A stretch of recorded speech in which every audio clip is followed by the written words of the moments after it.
And ఈరోజు అయితే మన సోహెల్ అన్న బర్త్డే సందర్భంగా నేను అయితే అందరికీ ఫుడ్ అనేది డొనేట్ చేస్తున్నాను. అండ్ నేను అయితే చాలా అంటే చాలా హ్యాపీగా ఉన్నాను. ఎందుకంటే నేను మా ఇంట్లో ఓన్గా అయితే నేను ప్రిపేర్ చేసి ఫుడ్ నేనైతే డొనేషన్ అయితే చేస్తున్నాను. I'm so happy for donating this food. And Sohel bhai, I wish you once again happy many more returns of the day. And మన సోహెల్ అన్న అయితే నెక్స్ట్ ఇయర్ బర్త్డే వరకు ఒక మంచి మూవీతో బ్లాక్ బాస్టర్ కొట్టాలని నేనైతే మనస్ఫూర్తిగా కోరుకుంటున్నాను. I love you so much Sohel. And నేనైతే మన సోహెల్ అన్న బర్త్డే సందర్భంగా అయితే నేను అందరికైతే నేను రోడ్ సైడ్ పీపుల్స్కి అయితే వాళ్ళకు ఒక్క పూట వాళ్ళ ఆకలి అయితే నేను తీర్చాను, వాళ్ళ కడుపు అనేది నేను నింపాను. నేనైతే ఫుల్ అంటే ఫుల్ హ్యాపీగా ఉన్నాను. వాళ్ళకు ఒక్కొక్కరికి చూస్తుంటే నాకు అసలు ఏడిపోయినది ఆగట్లేదు.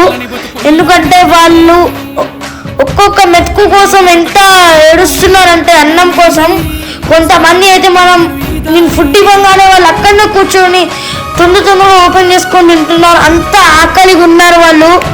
మనము మంచిగా సంపాదించుకొని మనం మంచి తింటున్నాం, కానీ రోడ్ సైడ్ పీపుల్కి ఎవ్వరు కూడా క్లియర్ కదా ఫుడ్ డొనేషన్ అంటారు. కొంతమంది రైల్వే స్టేషన్లో పోయి ఒక్క దగ్గర ఆగి అందరికి ఇస్తారు, కానీ ఇలా రోడ్ సైడ్ ఒక్కొక్కరికి తిరిగి ఒక్కొక్కరికి ఎవరు పంచరు కదా. అయితే నేను అలాగా రోడ్ సైడ్ పీపుల్స్కి ఒక్కొక్కరికి పిలిచి మరీ నేను వాళ్ళకి వెళ్ళి లేపి నేను ఎంత దూరమైనా కూడా నేను వెళ్ళి వాళ్ళకు ఫుడ్ అనేది డొనేట్ చేసి వస్తున్నాను.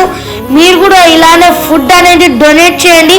డొనేట్ చేయాలంటే కంపల్సరీ కాదు, మీకు తోచినంత డొనేషన్ అనేది మీరు చేయవచ్చు. నేను అయితే మా ఇంట్లో ఏ వెకేషన్ అయినా కూడా నేను ఫుడ్ అనేది డొనేట్ చేస్తాను. అండ్ నేను దీని తర్వాత నేను ఇంకా ఫుడ్ అనేది నేను ఎప్పటికీ డొనేట్ చేస్తూనే ఉంటాను. ఇది నాకు ఒక మంచి సంతోషాన్ని అయితే పంచుతుంది. And I wish you once again Sohel భాయ్ happy birthday. Love you Sohel భాయ్, లవ్ యూ.